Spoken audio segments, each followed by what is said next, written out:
Why do I drive a 1997 Ford F-150 every day? Are we still talking about this? Yes, for everyone who wants to know, because I can.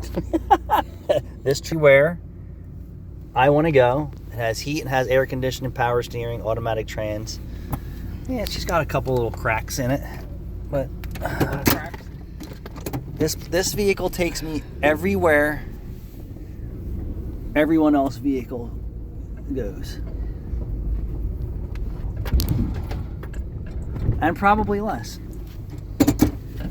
So we're off to the mall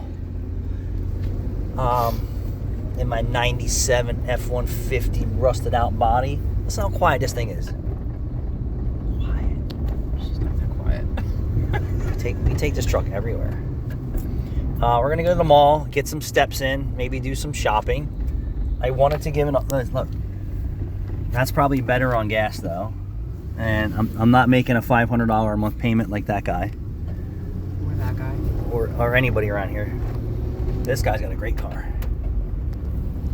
This guy's got a phenomenal car. Yeah. Old Ford Ranger. So, update on Turbo Montecarlo LS from the tuner as of yesterday. That bump box and trans brake work as they should. I asked him to finish that wiring because I just didn't do it. He said with the weather that's been crappy, it's taken him longer to finish up the street tunes, which I've been fine with that. It's been almost 3 months he's had the car. Yeah. But when you can only get a couple days here or a day there or this, that, and the other thing, that we're just about ready for dyno. I said, one, I want the oil changed because I changed the oil before he got it, and I'm sure he only put, I don't know, probably less than 100 miles on it. I want a fresh oil change, and I want fresh spark plugs before it goes to dyno.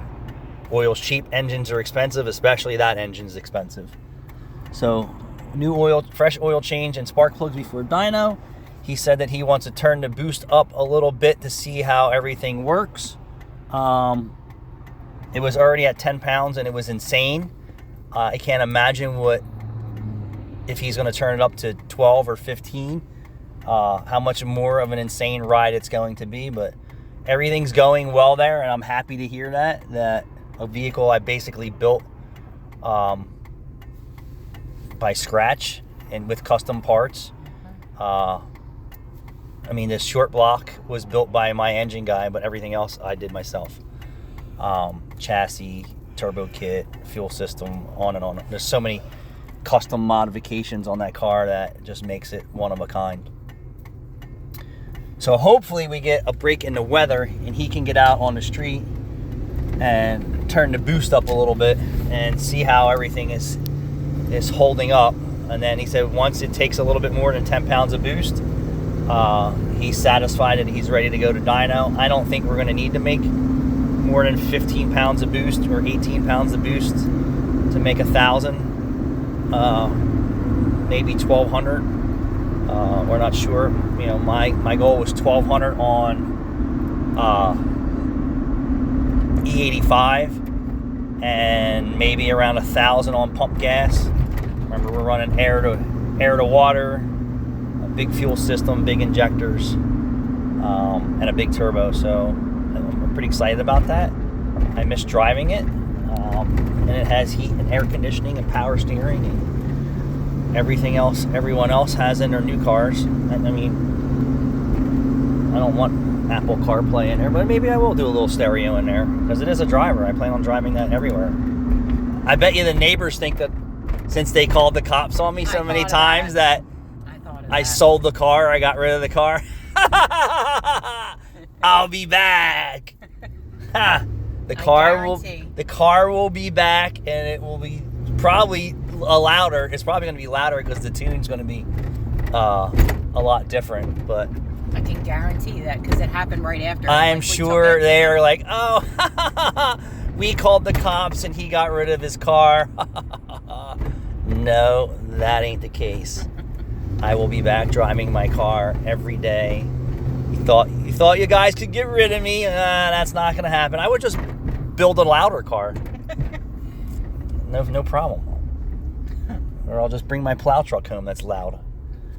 Start that up every day and drive it down the street. The plow truck can't compare to them. No, crybabies.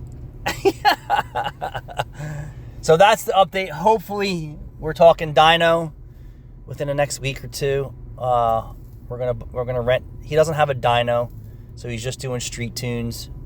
And then we're gonna rent the dyno for the day.